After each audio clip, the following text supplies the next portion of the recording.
Hello, welcome in के study plus. मैं हूं अरुण कुमार यादव और आज इस वीडियो में हम एक बहुत ही इंपॉर्टेंट टॉपिक पढ़ने वाले हैं जिसका नाम है Venn diagram.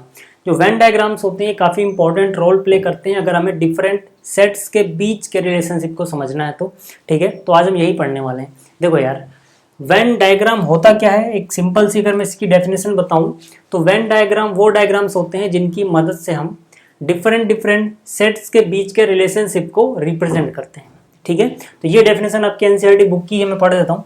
Most of the relationships between sets can be represented by the means of diagrams which are known as Venn diagrams. ठीक है, जो वेन डायग्राम होते हैं इनमें मेनली हम रेक्टेंगल्स या फिर दूसरी जो क्लोज कर्व्स हैं, क्लोज फिगर्स हैं, उनका यूज करते हैं।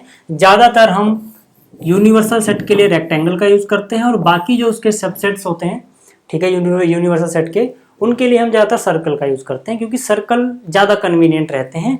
ठीक है, तो ये आप याद रखना कि ज़्यादातर आपको यूनिवर्सल सेट, ठीक है, रेक्टेंगल की फॉर्म में दिखेगा और जो उसके अंदर के सेट रहेंगे वो सर्कल्स की फॉर्म में दिखेंगे। क्लियर होगा इतना? ठीक है, अभी कैसे कैसे होगा अभी आपको धीरे धीरे पता लग जाएगा। हाँ, एक बात और याद रखना, जरूरी नहीं है कि सर्कल ही यूज़ किया जाए, दूसरी फिगर्स भी यूज की जा सकती हैं, लेकिन ज़्यादा कन्वीनियंट रहता है सर्कल्स यूज़ करना। ठीक है, चलो मैं शुरुआत करता हूँ यूनियन से। ठीक है, जैसे मान लो आपके पास दो सेट हैं, सेट ए और बी, और इनका यूनियन का आपको क्या बनाना है, वेन डायग्राम बनाना है। तो पहले यूनियन ऑफ सेट्स का मीनिंग आपको पता होना चाहिए। भाई अगर कोई सेट ए है, कोई सेट बी है, इसका यूनियन लिया जा रहा है तो इनके यूनियन में कौन से एलिमेंट आएंगे? वो सभी एलिमेंट एक्स इसके अंदर आएंगे जहां पर एक्स या तो सेट ए को बिलोंग करता हो या फिर बी को बिलोंग करता हो। जब भी यहाँ पर और लगा होगा तो और का मीनिंग आपको क्लियरली पता होना चाहिए। ठीक है, यहाँ पे ए और बी के बीच में अगर और लगा है तो इसका ये मतलब है कि जो एलिमेंट है वो या तो ए के पास हो सकता है बी के पास ना हो तब भी चलेगा, या फिर बी के पास हो सकता है वो एलिमेंट ए के पास ना रहा हो तब भी चलेगा, या दोनों के पास हो तब भी चलेगा। मतलब जब और लग जाता है तो इसका मतलब होता है एटलीस्ट वन, कम से कम एक के पास हो या दोनों के पास हो, ये मतलब होता है और लगने का। क्लियर होगी बात? ठीक है, अभी वेन डायग्राम के बाद थोड़ी देर बात करेंगे। इसका हल्का सा एक और एग्जांपल देके मीनिंग समझा दूं मैं। मान लो यहाँ पे दो सेट हैं, सेट ए और बी। सेट ए के पास एलिमेंट है 1, 2 एंड 3 और सेट बी के पास एलिमेंट है 3, 4, 5। अब जब हम बात करेंगे ए और बी के यूनियन की तो उसको इस तरह से लिखा जाएगा। इसके अंदर क्या एलिमेंट आएंगे? जैसे कि मैंने कहा, वो सभी एलिमेंट ए यूनियन बी में आएंगे जो कम से कम एक के पास थे या फिर दोनों के पास थे। ये सिंपल सा मीनिंग है। तो मतलब 1, 2, 3 तो यहाँ पे आएगा ही आएगा। इसके अलावा यहाँ पे क्या है, 3, 4, 5, लेकिन 3 देखो दोनों पे है तो दो बार नहीं लिखोगे, एक ही बार रहने दो। ठीक है, और क्या बच गया, 4, 5। तो यहाँ पे आप देख पा रहे हो, ठीक है, यहाँ पे आप देख पा रहे हो कि 1, 2, 3, 4, 5 किस तरह से यहाँ पे है। ध्यान से देखना, अगर मैं इसको दिखाऊं, जो सेट ए था ये वाला, इसके अंदर कौन आ रहा था, 1, 2 और 3। ठीक है, मान लो यहाँ पे 1 आ रहा है, यहाँ 2 आ रहा है, 3 यहाँ पे, क्योंकि 3 दोनों में कॉमन है इसलिए कॉमन वाले इससे में दिखाया मैंने। ठीक है, 3, 4, 5 देखो ये सेट है बी। ठीक है, ये हो गया 3, 4, 5। अब आप जरा ए में देखो, ए के अंदर 3 एलिमेंट है, 1, 2, 3।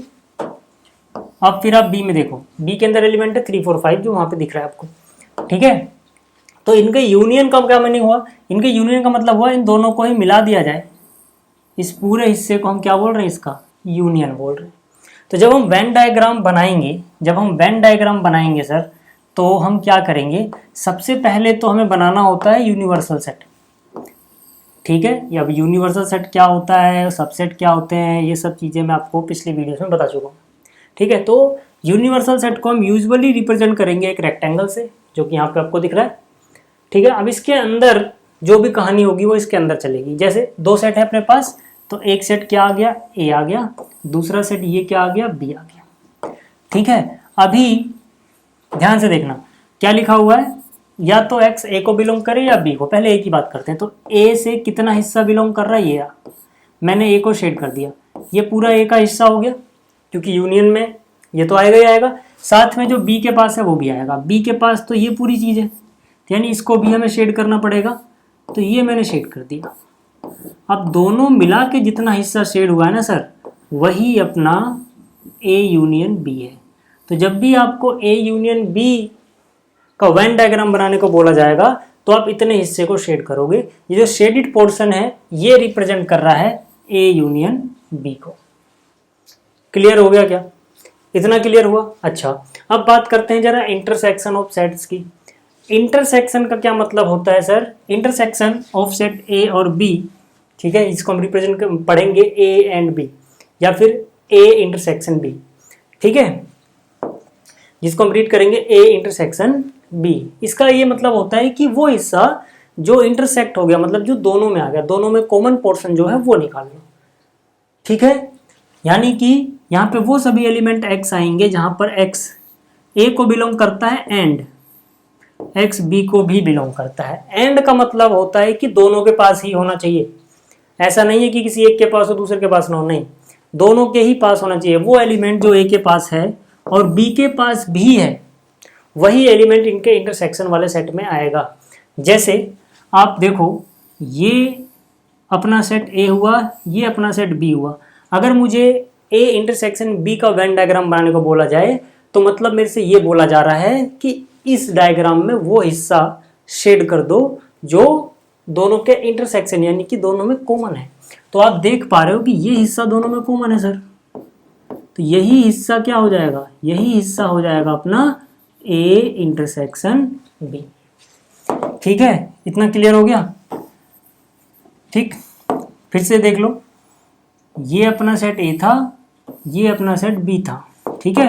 A और B का ये कॉमन पार्ट है, मतलब ये उनका इंटरसेक्शन है, A इंटरसेक्शन B, ठीक। अब अगर मैं यहाँ से आपको दिखाऊं कि भाई अगर A इंटरसेक्शन B मुझे लिखना हो तो क्या आएगा, तो देखो 3 एक ऐसा एलिमेंट है जो A के पास भी है B के पास भी है, यानी कि यहाँ पे क्या आएगा?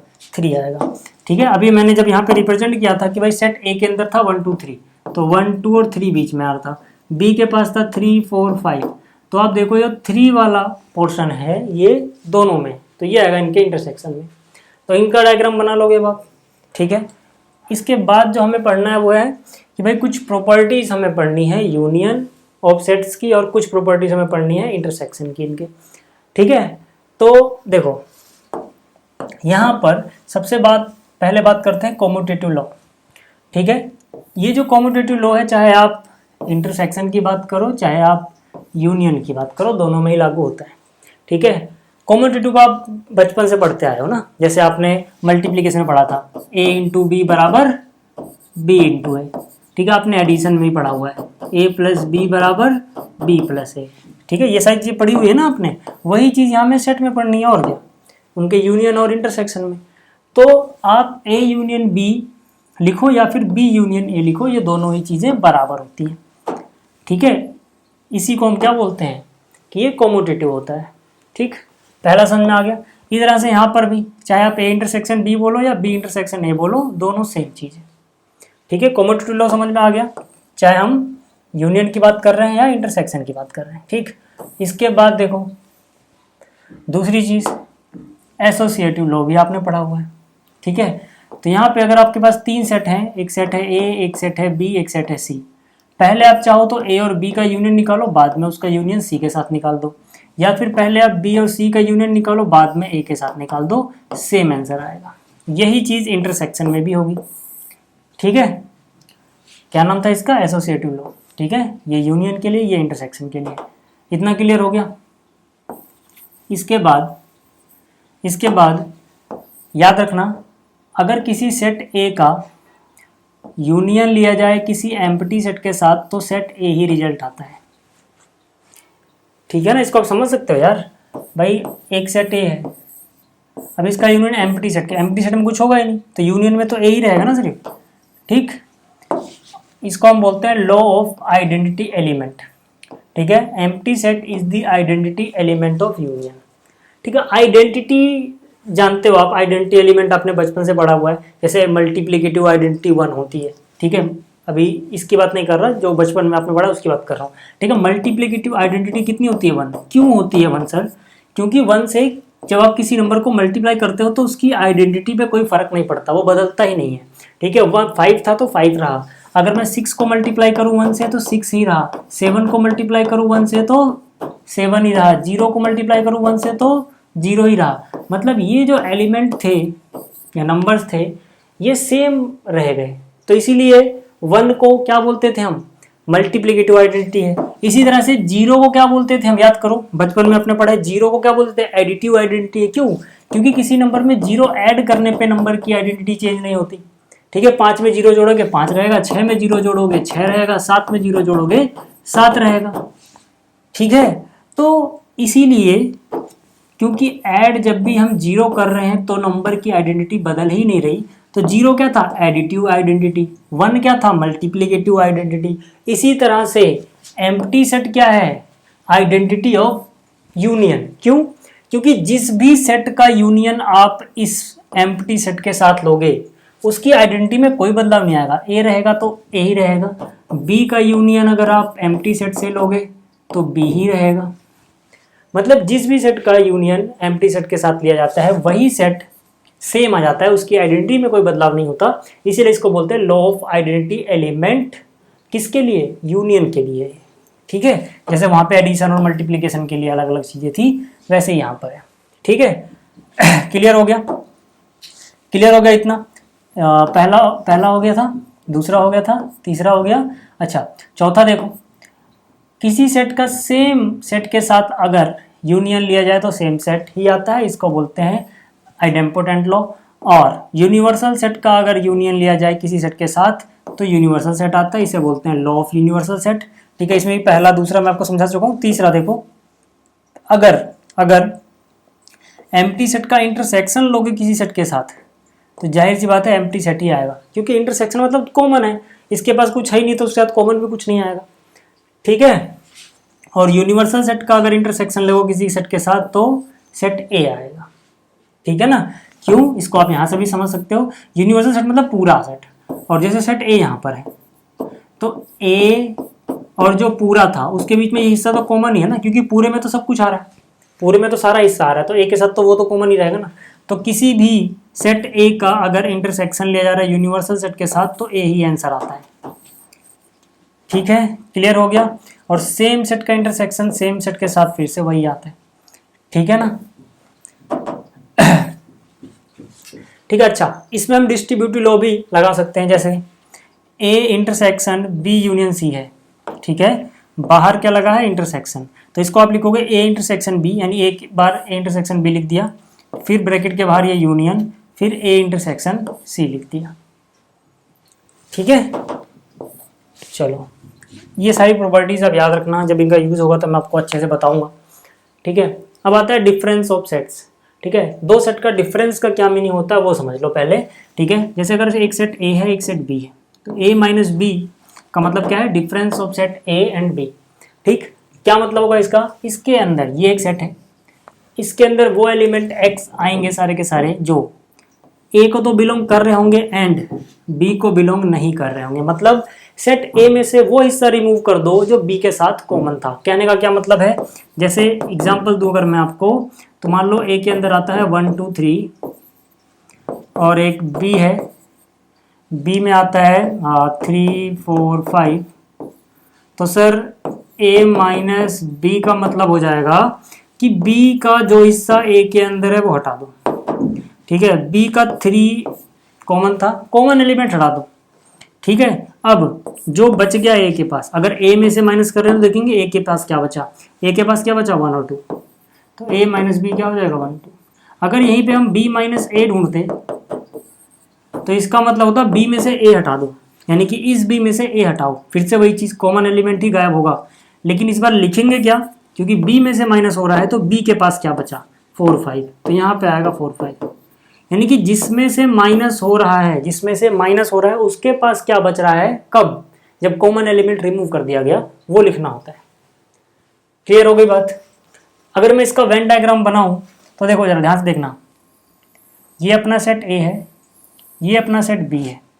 ए माइनस बी बोलने का मतलब है कि जो सेट ए था इसमें से जो कॉमन पोर्शन है ये रिमूव कर दो। जब कॉमन पोर्शन सर आप रिमूव कर दोगे तो क्या बचेगा आपके पास, ध्यान दो। ठीक है, ए में से कॉमन पोर्शन रिमूव करने के बाद यही तो बचेगा। ठीक है, ये कौन सा हिस्सा है, ए माइनस बी। इसी तरह से ये जो हिस्सा है ये क्या है, बी में से आपने ए को रिमूव कर दिया, यानी ये क्या है, बी माइनस ए। यही चीज़ यहाँ दिखाई गई है, ठीक है ना। इतना हिस्सा ए माइनस बी है, बीच वाला जो ये पोर्शन है, ठीक है, ये ए इंटरसेक्शन बी है, और इधर वाला जो हिस्सा है ये बी माइनस ए है। आप देख पा रहे होगे कि A minus B, A intersection B और बी माइनस ए में कुछ भी कॉमन नहीं है। इनको हम क्या बोलते हैं, डिसजॉइंट सेट्स हैं ये, इनका इंटरसेक्शन, ठीक है, एक एम्प्टी सेट आएगा, किन्हीं भी दो का ले लो या तीनों का ले लो एक साथ, ठीक है। ठीक है, किन्हीं भी दो का इंटरसेक्शन देख लो या तीनों का एक साथ देख लो। क्लियर हो गया। तो ये डिफरेंस ऑफ सेट आपको समझ में आ गया होगा, ठीक है। एक्सरसाइज में हम क्वेश्चन करेंगे, आपको और अच्छे से क्लियर हो जाएगा 1.4 में। अच्छा, अब आगे बात करते हैं कॉम्प्लीमेंट ऑफ सेट्स। कॉम्प्लीमेंट किसी भी सेट का क्या मतलब है कि उसको यूनिवर्सल सेट से रिमूव कर दिया गया, जो बचा वो उसका कॉम्प्लीमेंट हो गया, ठीक है। यानी कि अगर सेट ए के कॉम्प्लीमेंट की बात की जा रही है तो उसका सीधा सीधा मतलब होता है यूनिवर्सल सेट में से उसको माइनस कर देना, ठीक है। पहले ये समझ लो, ये वाली डेफिनेशन, फिर इसकी बात अभी थोड़ी देर बाद हम करेंगे, ठीक है। ये समझो मैंने क्या बोला अभी, किसी भी सेट ए, जैसे मान लो अपने पास सेट ए है तो इसके कॉम्प्लीमेंट को हम इस तरह से दिखाते हैं, ठीक है, और रीड करते हैं उसको ए कॉम्प्लीमेंट। किसी भी सेट ए के कॉम्प्लीमेंट का क्या मतलब होता है, यूनिवर्सल सेट में से उसको हटा देना, रिमूव कर देना, ठीक है। तो जैसे जैसे सोचो, ये अगर अपना यूनिवर्सल सेट है, इसका वेन डायग्राम कैसे बनेगा, ये अपना यूनिवर्सल सेट है, यूनिवर्सल सेट में पूरी चीज आ रही थी, लेकिन मैं क्या करूंगा, मुझे ए का कॉम्प्लीमेंट दिखाना है, मतलब ए को हटा के जो बच गया, ए को हटा के जो बचा, तो ए को हटाने के बाद मतलब ए को मत शेड करो, बस जो भी बच गया उसको शेड कर दो। तो यही क्या चीज है, यही तो है अपना ए कॉम्प्लीमेंट, यही तो है अपना ए कॉम्प्लीमेंट। ए को रिमूव कर दिया ना। अब अगर हम इसको बोल रहे हैं ए कॉम्प्लीमेंट को यूनिवर्सल माइनस ए, तो उसका यही तो मतलब हुआ कि वो सारे के सारे एक्स जो यूनिवर्सल सेट को बिलोंग करे एंड ए को बिलोंग ना करे, मतलब ए में ना हो। ए को नहीं करने चाहिए, बाकी ए के नहीं कर रहे हैं, बाकी पूरे यूनिवर्स से कर रहे हैं ए को छोड़ के। क्लियर हो गया। इसी तरह से कुछ प्रॉपर्टीज हैं भैया कॉम्प्लीमेंट ऑफ सेट्स के भी, ठीक है। जैसे कॉम्प्लीमेंट लॉज जो हैं, ठीक है। क्या पहला, किसी सेट ए का उसी सेट के साथ कॉम्प्लीमेंट, ठीक है, का यूनियन अगर लिया जाए तो हमें से यूनिवर्सल सेट मिलता है। कैसे मिलता है, वेन डायग्राम से देख सकते हो यार। सेट ए ये रेड वाला पोर्शन है और यूनियन लेना ए कॉम्प्लीमेंट के साथ, ठीक है। कैसे मिलता है आप यहाँ से देख सकते हो यार, ए और ए डैश का कॉम्प्लीमेंट लोगे जब, तो ए तो ये पूरा है, ए डैश बाहर वाला पूरा है, दोनों को मिला के पूरा यूनिवर्सल सेट नहीं बन जाएगा क्या, बन जाएगा, ठीक है। तो ये हो गया।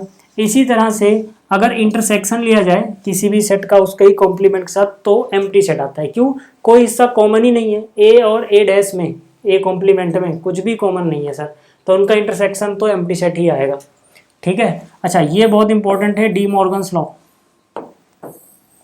ठीक है, बहुत जगह इनका यूज आएगा, ठीक है। प्रूफ करने को भी आता है, मैं करके दिखा दूंगा किसी और वीडियो में। पहले वेन डायग्राम बनाना सीख रहे हैं हम, तो इनके बारे में हल्का सा जान लेते हैं, ठीक है। देखो याद करना आसान है इनको, ठीक है। डी मॉर्गन्स लॉ को याद करना बहुत आसान है। देखो डी मॉर्गन्स लॉ क्या कहता है कि भाई अगर ए यूनियन बी है अपने पास और इनका होल कॉम्प्लीमेंट है, तो इसका जो रिजल्ट आएगा वो सेम आएगा अगर आप अलग अलग कॉम्प्लीमेंट ले लो। यहाँ पे क्या था, यूनियन, उल्टा कर दो इंटरसेक्शन, ठीक है। ये दोनों रिजल्ट सेम होंगे, ठीक है। ए यूनियन बी का कॉम्प्लीमेंट बराबर A complement intersection B complement. इसी तरह से इसका उल्टा भी है, ठीक है। इसी तरह से इसका एक भाई भी है, क्या कि अगर आपने ए इंटरसेक्शन बी का होल कॉम्प्लीमेंट लिया हुआ है और अलग अलग कॉम्प्लीमेंट लोगे तो इनका यूनियन ले लो, ठीक है। ये दोनों चीज़ें बराबर होंगी, ठीक है। बहुत इंपॉर्टेंट है ये, बहुत जगह काम आते हैं, याद रखना, ठीक है। अच्छा, कई बार पूछ लिया जाता है कि भाई इनका वेन डायग्राम बनाओ, ठीक है। कई बार पूछ जाता है इनका वेन डायग्राम बना लो, तो बना लोगे ना। देखो ये मान लो अपना यूनिवर्सल सेट है और हमें क्या करना है, हमें ए यूनियन बी के कॉम्प्लीमेंट का वेन डायग्राम बनाना है। तो हम क्या करेंगे, ध्यान से देखना, ये हुआ सेट ए, ये हुआ सेट बी, ठीक है। अब सोचो यूनियन क्या होगा, इनका यूनियन तो ये चीज होगी, ये तो हो जाएगा ए यूनियन बी, ये क्या हो जाएगा ए यूनियन बी। लेकिन अगर मुझे कॉम्प्लीमेंट ही बनाना है तो मैं क्या करूंगा, ए यूनियन बी को छोड़ दूंगा। तो ए यूनियन बी को अगर मैं छोड़ूंगा तो क्या बचेगा, ध्यान से देखो, मतलब ए यूनियन बी वाला हिस्सा छोड़ दो अगर,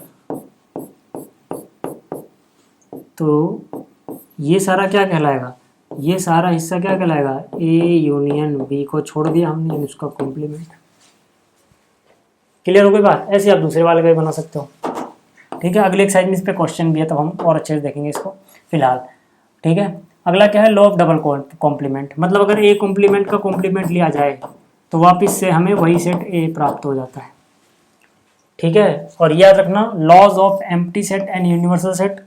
ठीक है, मतलब क्या, इनके कॉम्प्लीमेंट अगर लोगे तो अगर एम्प्टी का कॉम्प्लीमेंट लोगे तो यूनिवर्सल आएगा, और यूनिवर्सल सेट का कॉम्प्लीमेंट लोगे तो एम्प्टी सेट आ जाएगा। ठीक है, ये सारे नियम याद रखना, आपको आने वाले एक्सरसाइजेस में काम आएंगे। तो इस वीडियो में इतना ही, जल्दी मिलेंगे अगली वीडियो में। इस वीडियो को देखने के लिए धन्यवाद।